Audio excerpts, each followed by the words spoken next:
Bonjour les amis, bien le bonjour. Nous revoici sur une petite vidéo crypto où on se fait royalement chier sur le BTC. Cela étant dit, j'ai bougé très légèrement mon timing. Je voulais vous en parler, c'est pas pour ça que je fais une vidéo. Je vais vous faire un petit partage, une mini. Attention, je vais utiliser un mot que j'ai pas le droit d'utiliser. Une mini formation trading sur ENS. Ce n'est pas une formation, je n'ai pas le droit de former qui que ce soit. Je suis en France et on n'a pas le droit de faire ça.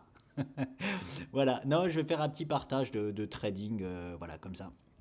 Je pense que ça peut plaire aux traders.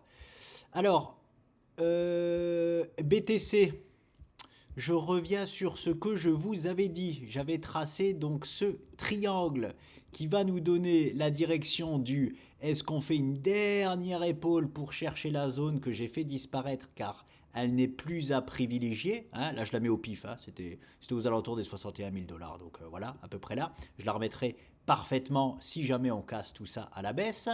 Dans un bon timing. Hein, pas un faux timing. Donc voilà. Et donc je vous avais parlé donc de cette résistance-là, il n'y a pas besoin de la toucher, celle-là on en est sûr, c'était ce support-là. Hein. Vous rappelez-vous, je l'avais tracé exactement comme ça et je vous avais dit, attention, c'est précoce de la tracer, hein. On va attendre de voir si ce niveau-là tient bien. Si on commence à faire, j'avais dessiné exactement à peu près ce move-là, pour vous dire si on commence à faire ça, ce sera le poids-là qu'il faudra considérer. Donc, pour le moment, je reprends ça et je le mets ici. Alors, je l'avais mis au pixel près. Donc voilà, normalement c'est ça, mais de toute façon j'ai déjà recalculé le timing. Donc je fais disparaître le timing que nous avions. Vous allez voir que ça ne va pas changer grand-chose. Hop, et le nouveau timing est celui-ci. Alors le timing parfait, je le rappelle, le timing moyen. Hein, ça ne veut pas dire que pile poil le mardi 4 juin à 22 h, le Bitcoin va prendre sa décision. Vous l'aurez bien compris. Mais c'est le plus souvent dans ce timing où j'ai mis ce rectangle-là que le BTC va choisir une directions. Le plus souvent, hein, il fait ce qu'il veut. Alors là, c'est pas propre, voilà. Là, c'est propre. Ça, c'est un beau carré, bien symétrique. Ok. Voilà. Et elle est placée ici, attention, si on nous fait encore un plus bas là, hein, on peut encore y toucher à celle-là. Je ne m'amuse pas à toucher mes trade lines, je vous reprends déjà aux petits haters, je ne m'amuse pas là, je l'ai posée précocement. Hein, donc on est encore en train de la chercher celle-ci. C'est peut-être comme ceci. Donc, on la bouge pas parce qu'en fait on la reteste en plus une deuxième fois ici. Donc voilà, si on rebondit encore une fois ici, je pense que nous l'aurons trouvé. Mais c'est surtout lorsque nous aurons le virage que nous aurons la certitude de la poser. Donc le timing parfait s'effectuera plutôt mardi à 22 h, mais ça ne change pas grand-chose étant donné que nous avions timé dans le timing parfait une sortie le lundi. Et bien là, on est justement encore une fois du lundi à mercredi. Ouais, voilà, c'est 2 h du matin, entre lundi et mercredi, quoi. On reste toujours sur le début de semaine prochaine. C'est pour ça que je vous dis, ça ne change pas grand-chose. Mais on va voir si on la trouve et si on peut réellement, enfin, la poser très exactement et minutieusement. Parce que l'objectif est de faire un travail minutieux et pas grossier, hein, je le rappelle. C'est pour ça que je place toujours mes trade lines en x1, hein, comme ça, pour vraiment les placer minutieusement. Voilà. Et après seulement je les place en x3. Donc, voici pour le BTC. It's true. C'est pas du tout de l'anglais, ça veut juste dire c'est tout. Hein. Je veux juste vous dire c'est tout. Alors, je voulais quand même. J'ai trouvé dans mon portefeuille caché quelque part de l'atome et j'en ai pas parlé. Alors, je veux quand même parler un peu d'atome parce que je connais un ami qui en a pris aussi. Et il m'a fait remarquer, mais tu parles plus de l'atome, tu l'as mis à la poubelle ou quoi? Non, non, en fait, il n'est pas ni sur Binance, ni sur mon MetaMask, il est encore sur une autre clé, j'avais oublié que j'en avais, hein, donc ça fait toujours du bien de retrouver une petite piécette sur un actif qui traîne par-ci, par-là. Donc, Atome, Atome, hein, l'étape, la première, first étape d'Atome, c'est ici, les amis. Hein. On est ici. Donc, qu'est-ce que Atome a fait? Sa figure, elle est pas très jolie. On va pas se mentir. Elle est, voilà, pas très propre à cause d'ici là. Hein. Ici là, voilà, on vient pas chercher le support là, donc sa figure, elle est affreuse. Donc, c'est plus un support et une résistance qu'une figure. Là, on n'est pas dans une réelle figure. La réelle figure. Ah, si j'avais placé ça, c'est que je voyais rien d'autre, hein, tout simplement. Hein. Donc, bon, je la laisse telle quelle. Ce qui est intéressant sur Atom, c'est que donc elle est sortie donc de cette résistance là. Elle a fait son pullback et elle nous propose une figure. On va voir ce qu'elle nous propose comme figure. Hop. Elle nous propose la même figure que je vous ai dessinée là avant, en grand time frame, mais à l'envers. Voilà. Dans quoi sommes-nous en daily sur Atom? Nous sommes là-dedans. Il y a un move of preparation. Move of preparation sur Atom. Ouais, on peut le considérer quand même. 2, 3, 4, 5. On est dans le cinquième virage. On tergiverse, on s'appuie, on se pose là-dessus. Donc voilà. À surveiller ici s'il nous fait une sortie baissière ou haussière. Très certainement, hein, on a un biais fortement haussier hein, sur Atom. Et même s'il nous fait le classico crypto, hein, de casser à la baisse, de venir s'appuyer sur ces niveaux-là, on va dire, hop, allez, je vais les tracer jusque-là, hop, et finalement partir à la hausse. Hein. Donc même si cette structure-là ne tient pas telle qu'elle, j'ai un biais haussier sur Atom. Sinon, j'en aurais pas en portefeuille, hein, tout simplement. Donc, j'irai chercher dans un premier temps les niveaux des 16,60$ sur Atom. Pour moi, il ne fait aucun doute, hein, comme je le dis souvent, que Atom ira chercher ces niveaux et aussi, hop, ces niveaux-là. Voilà. Il va y avoir une petite tergiversation forcément sur les 16,50$. Quelle peut être cette tergiversation? Elle peut être aussi grosse, hein, elle peut très bien faire ça. Et j'ai pas de point d'appui par contre. Mais voilà, si j'ai pas de point d'appui, ça veut dire qu'elle peut venir. Ouais, ici là à peu près, on va dire ici là au 12, je vais pas descendre. Voilà, vers là, hop. À faire un repullback quoi, un repullback comme ça et peut-être même un peu plus profond hein, si c'est vraiment chiant, voilà, hein, avant d'aller chercher la zone là.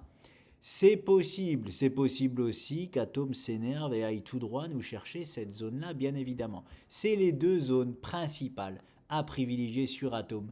Et ensuite, le coquinou ira s'occuper de ses plus hauts historiques qui peuvent très certainement, c'est possible que Atom malheureusement soit capé pour ce bull run là.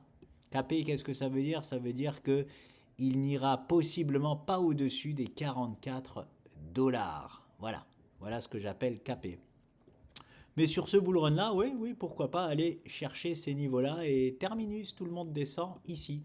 Donc la question est, est-ce qu'on va tous descendre ici de Atom ou ici là? Eh bien, alors, descendre la totalité. Alors, je le répète, ça va être une question de timing. Hein. Je le dis souvent, de toute façon, j'y reviendrai sur Atom. Si en 2024, déjà, il arrive sur cette zone-là, forcément, pour moi, il viendra là. Oui, il y aura aussi une zone dure.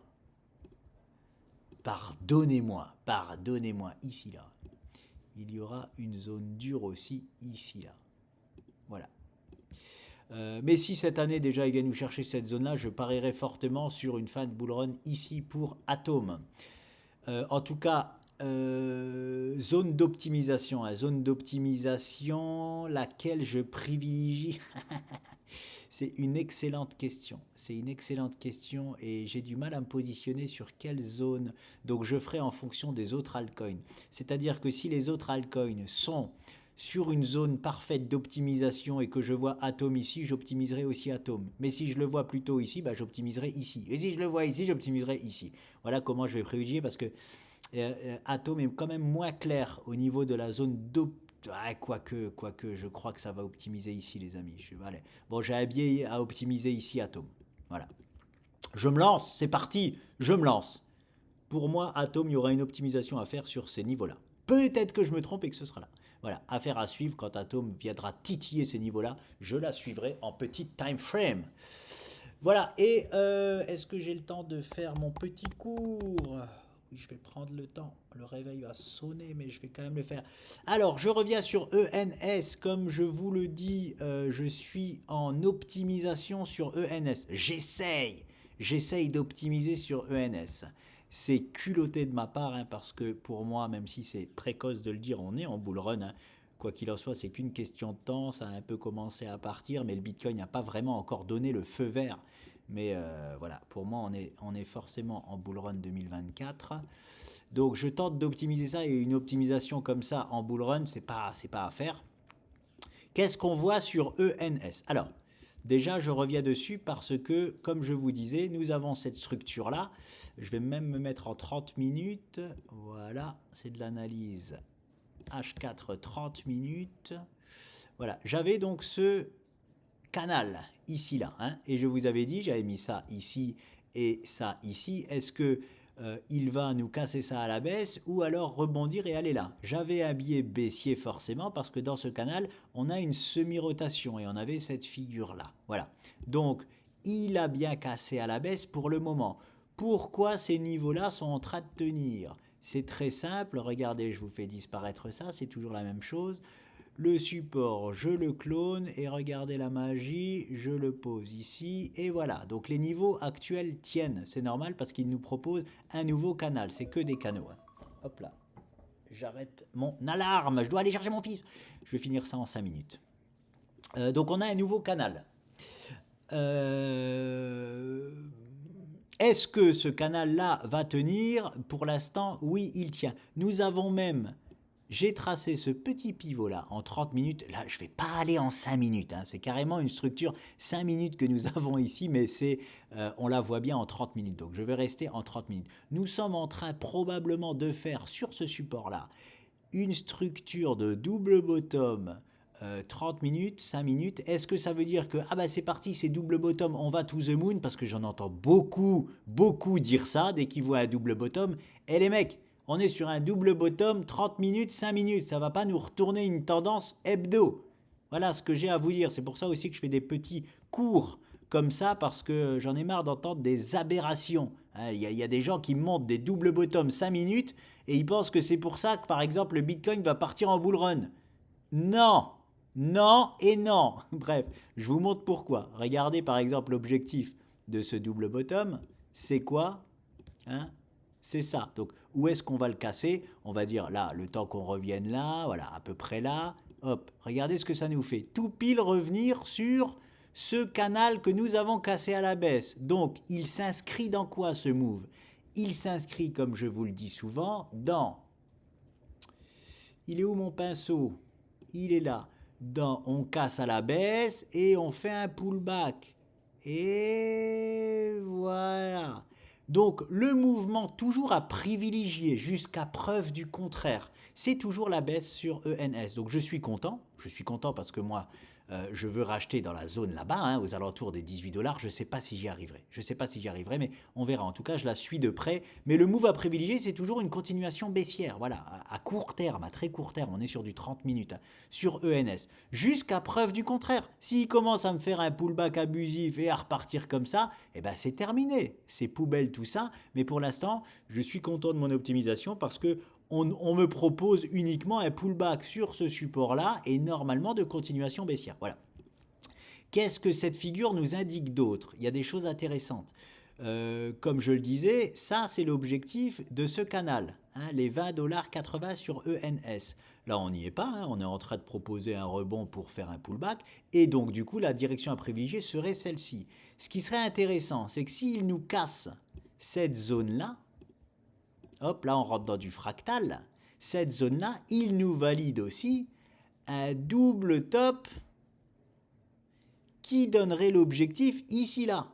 Donc en fait, on a un double objectif à l'heure actuelle baissier à court terme sur ENS qui sont les 20,80 $ et possiblement derrière, parce que si on prend la direction de là, celui-ci se valide automatiquement. Ce sera les 19,40. Et là, ça j'aime. Ça j'aime, on n'est pas loin de ma zone de rachat, d'optimisation. Donc je l'augmenterai forcément, je m'adapte à ce que ENS me propose. Et s'il me propose un pullback ici et qui commence à descendre ici, je m'adapte, j'achète pas la zone que je voulais et j'achèterai.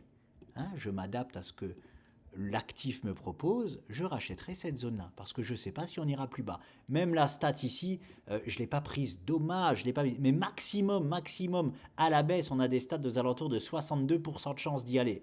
Donc c'est pour ça qu'il ne faut pas être agressif sur les baisses. Il ne faut pas être agressif, surtout en bull run, parce que tout au mieux, on valide juste l'objectif. Vous voyez ce que je veux dire? Donc, il faut autant être agressif à la hausse, oui, forcément, en mode bull run, aucun problème, pas agressif à la baisse. On ne privilégie pas plus de baisse qu'on nous le montre, parce qu'on ne sait même pas si on va déjà valider l'objectif baissier. Voilà.